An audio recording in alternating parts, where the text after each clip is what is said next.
दोस्तों वीडियो के नीचे जो लाल रंग का सब्सक्राइब बटन है उसको दबा के साइड में जो बेल आइकन है उसको दबा के ऑल कर दीजिए ताकि मैं जब भी वीडियोस अपलोड करूँ आपको जानकारी मिल जाएगा। पिछले वीडियो पे हमने बात किया था श्री राम और एक मॉन्स्टर का युद्ध, जिससे देखकर सीता जी कांप रही थी। तो पिछले सारे वीडियो आप शुरुआत से देख सकते हैं। उसके लिए इस वीडियो के नीचे चैनल के नेम पर क्लिक करके प्लेलिस्ट में जाएंगे और शुरुआत से पढ़ेंगे पुराण रामायण महाभारत। उसके बाद आज का चैप्टर है श्री राम लक्ष्मण और सीता का सर्वभंग मुनि के आश्रम पर जाना, देवताओं का दर्शन करना और मुनि से सम्मानित होना तथा सर्वभंग मुनि का ब्रह्मलोक गमन। तो उस मॉन्स्टर को श्री राम और लक्ष्मण ने ज़मीन में गाड़ दिया। उसके बाद वन में उस भयंकर बलशाली राक्षस विराट का वध करके पराक्रमी श्री राम ने सीता को हृदय से लगाकर सांत्वना दी और उद्दीप्त तेज वाले भाई लक्ष्मण से इस प्रकार कहा, सुमित्र नंदन, ये दुर्गम वन बड़ा कष्टप्रद है। हम लोग इसके पहले कभी ऐसे वन में नहीं रहे हैं। यहाँ का कष्टों का ना ही हमें अनुभव है और ना अभ्यास है। अच्छा, हम लोग अब शीघ्र ही तपोधन सर्वभंग जी के पास चले। ऐसा कहकर श्री रामचंद्र जी सर्वभंग मुनि के आश्रम पर गए। देवताओं के तुल्य प्रभावशाली तथा तपस्या से शुद्ध अंतकरण वाले अथवा तप के द्वारा परब्रह्म परमात्मा का साक्षात्कार करने वाले सर्वभंग मुनि के समीप जाने पर श्री राम ने एक बड़ा अद्भुत दृश्य देखा। वहाँ उन्होंने आकाश में एक श्रेष्ठ रथ पर बैठे हुए देवताओं के स्वामी इंद्रदेव का दर्शन किया, जो पृथ्वी का स्पर्श नहीं कर रहे थे। उनकी अंगकांति सूर्य और अग्नि के समान प्रकाशित होती थी। वे अपने तेजस्वी शरीर से दैदीप्यमान हो रहे थे। उनके पीछे और भी बहुत से देवता थे। उनके दीप्तिमान आभूषण चमक रहे थे तथा उन्होंने निर्मल वस्त्र धारण कर रखा था। उन्हीं के समान वेशभूषा वाले दूसरे बहुत से महात्मा इंद्रदेव की पूजा कर रहे थे। उनका रथ आकाश में खड़ा था और उसमें हरे रंग के घोड़े जुटे हुए थे। श्री राम ने निकट से उस रथ को देखा। वो नवोदित सूर्य के समान प्रकाशित होता था। उन्होंने ये भी देखा कि इंद्र के मस्तक के ऊपर श्वेत बादलों के समान उज्ज्वल तथा चंद्रमंडल के समान कांतिमान निर्मल छत्र तना हुआ है, जो विचित्र फूलों की मालाओं से सुशोभित है। श्री राम ने सुवर्णमय डंडे वाले दो श्रेष्ठ एवं बहुमूल्य चंवर और व्यंजन भी देखे, जिन्हें दो सुंदरियां लेकर देवराज के मस्तक पर हवा कर रही थी। उस समय बहुत से गंधर्व, देवता, सिद्ध और महर्षिगण उत्तम वचनों द्वारा अंतरिक्ष में विराजमान देवेंद्र की स्तुति करते थे। देवराज इंद्र सर्वभंग मुनि के साथ वार्तालाप कर रहे थे। वहाँ इस प्रकार सत्क्रतु इंद्र का दर्शन करके श्री राम ने उनके अद्भुत रथ की और उंगली से संकेत करते हुए उसे भाई को दिखाया और लक्ष्मण से इस प्रकार कहा, लक्ष्मण, आकाश में वो अद्भुत रथ तो देखो, उससे तेज की लपटें निकल रही है। वो सूर्य के समान तप रहा है। शोभा मानो मूर्तिमती होकर उसकी सेवा करती है। हम लोगों ने पहले देवराज इंद्र के जिन दिव्य घोड़ों के विषय में जैसा सुन रखा है, निश्चय ही आकाश में ये वैसा ही दिव्य अश्व विराजमान है। पुरुष सिंह इस रथ के दोनों ओर, जो ये हाथों में खड़ग लिए कुंडलधारी 100 युवक खड़े हैं। इनके वक्षस्थल विशाल एवं विस्तृत हैं। भुजाएं परीख के समान सुदृढ़ एवं बड़ी बड़ी है। ये सब के सब लाल वस्त्र धारण किए हुए हैं और वाग्र के समान दुर्जय प्रतीत होते हैं। सुमित्रानंदन, इन सब के हृदय देशों में अग्नि के समान तेज से जगमगाते हुए हार शोभा पाते हैं। ये नवयुवक 25 वर्षों की अवस्था का रूप धारण करते हैं। कहते हैं, देवताओं की सदा ऐसी ही अवस्था रहती है जैसे ये पुरुष प्रबल दिखाई देते हैं। इनका दर्शन कितना प्यारा लगता है। लक्ष्मण, जब तक कि मैं स्पष्ट रूप से ये पता ना लगा लूँ कि रथ पर बैठे हुए ये तेजस्वी पुरुष कौन हैं, तब तक तुम विद्यानंदिनी सीता के साथ एक मुहूर्त तक यहीं ठहरो। इस प्रकार सुमित्र कुमार को वहीं ठहराने का आदेश देकर श्री रामचंद्र जी टहलते हुए सर्वभंग मुनि के आश्रम पर गए। श्री राम को आते देख सचिवपति इंद्र ने सर्वभंग मुनि से विदा ले देवताओं से इस प्रकार कहा, श्री रामचंद्र जी यहाँ आ रहे हैं। वे जब तक मुझसे कोई बात ना करे उसके पहले ही तुम लोग मुझे यहाँ से दूसरे स्थान पर ले चलो। इस समय श्री राम से मेरी मुलाकात नहीं होनी चाहिए। इन्हें वो महान कर्म करना है जिसका संपादन करना दूसरे के लिए बहुत कठिन है।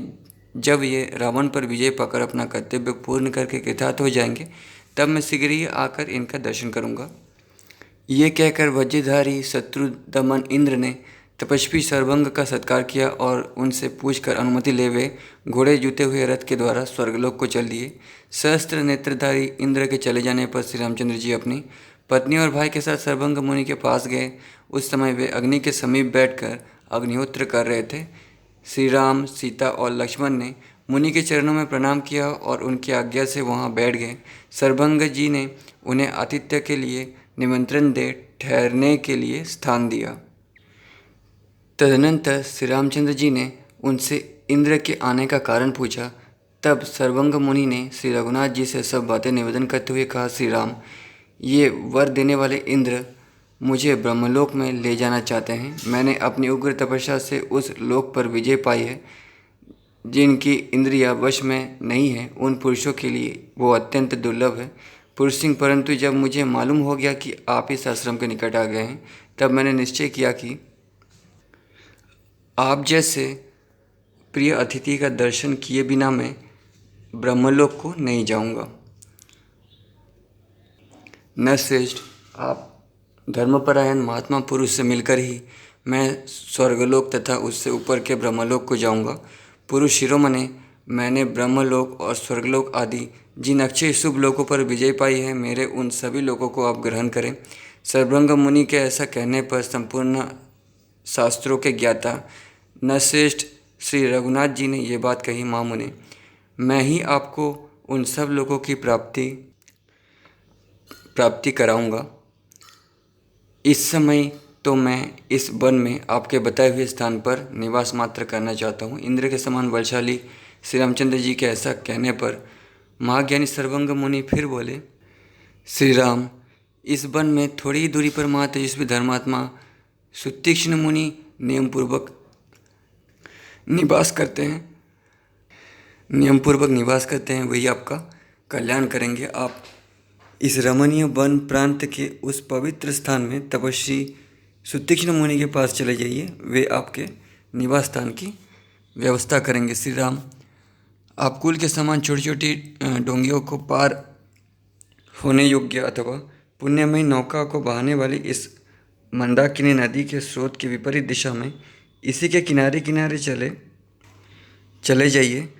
इससे वहाँ पहुँच जाएंगे। नरश्रेष्ठ, यही वो मार्ग है, परंतु तात 2 घड़ी यहीं ठहरिए और जब तक पुरानी केंचुल का त्याग करने वाले सब की भांति मैं अपने इन जराजीर्ण अंगों का त्याग ना कर दूं, तब तक मेरी ही ओर देखिए।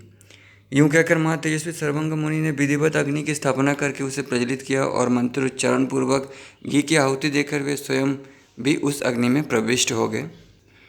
उस समय अग्नि ने उन महात्मा के रोम, केश, जीर्ण, त्वचा, हड्डी, मांस और रक्त सबको जलाकर भस्म कर दिया। वे सर्वंग मुनि अग्नितुल्य तेजस्वी कुमार के रूप में प्रकट हो गए और उस अग्नि राशि से ऊपर उठकर बड़ी शोभा पाने लगे। वे अग्निहोत्री पुरुषों, महात्मा मुनियों और देवताओं के भी लोगों को लांघकर ब्रह्मलोक में जा पहुँचे। पुण्य कर्म करने वाले द्विश्रेष्ठ सर्वंग ने ब्रह्मलोक में पार्षदों सहित पितामह ब्रह्मा जी का दर्शन किया। ब्रह्मा जी भी उन महर्षि को देखकर बड़े प्रसन्न हुए और बोले, महामुनि, तुम्हारा शुभ स्वागत है। नेक्स्ट चैप्टर, वानप्रस्थ मुनियों का राक्षसों के अत्याचार से अपनी रक्षा के लिए श्री रामचंद्र जी से प्रार्थना करना और श्री राम को उन्हें आश्वासन देना। फिर सर्वंग मुनि के ब्रह्मलोक चले जाने पर प्रज्वलित तेज वाले कुकुत्सवंशी श्री रामचंद्र जी के पास बहुत से मुनियों का संबंधाई पधारे।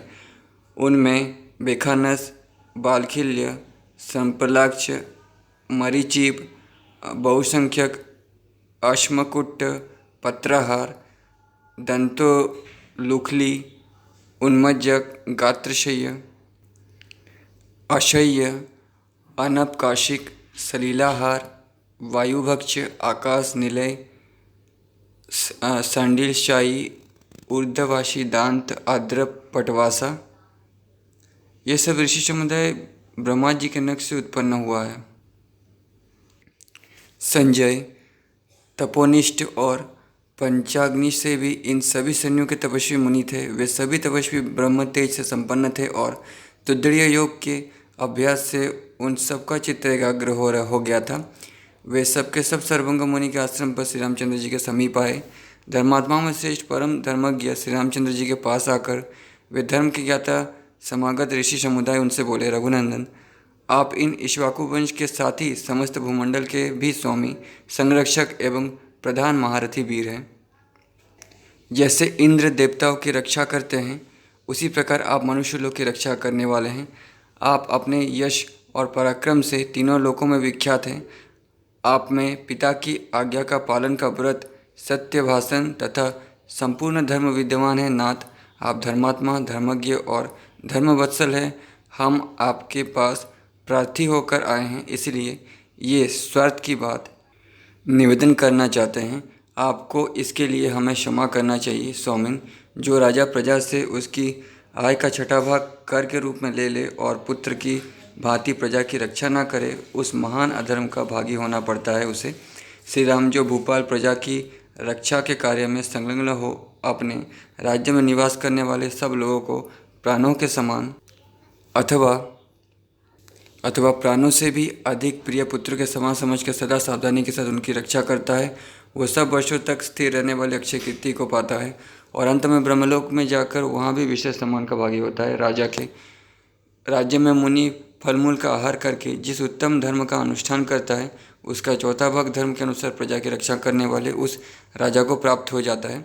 श्री राम इस वन में रहने वाला वानप्रस्थ महात्माओं का ये समुदाय, जिसमें ब्राह्मणों की ही संख्या अधिक है तथा जिसके रक्षक आप ही हैं, राक्षसों के द्वारा अनाथ की तरह मारा जा रहा है। इस मुनि समुदाय का बहुत अधिक मात्रा में संहार हो रहा है। आइए देखिए, ये भयंकर राक्षसों द्वारा बारंबार अनेक प्रकार से मारे गए बहुसंख्यक पवित्रात्मा मुनियों के शरीर, शव या कंकाल दिखाई देते हैं। पंपा सरोवर और उसके निकट रहने वाली तुंगभद्रा नदी के तट पर जिनका निवास है, जो मंदाकिनी के किनारे रहते हैं तथा जिन्होंने चित्रकूट पर्वत के किनारे अपना निवास स्थान बनाया है, उन सभी ऋषि महर्षियों का राक्षसों द्वारा महान संहार किया जा रहा है। इन भयानक कर्म करने वाले राक्षसों ने इन वन में तपस्वी मुनियों का ऐसा भयंकर विनाशकांड मचा रखा है, वो हम लोगों से सहा नहीं जाता है। अतः इन राक्षसों से बचने के लिए शरण लेने के उद्देश्य से हम आपके पास आए हैं। श्री राम, आप शरणागत वत्सल हैं, अतः इन निशाचरों से मारे जाते हुए हम मुनियों की रक्षा कीजिए।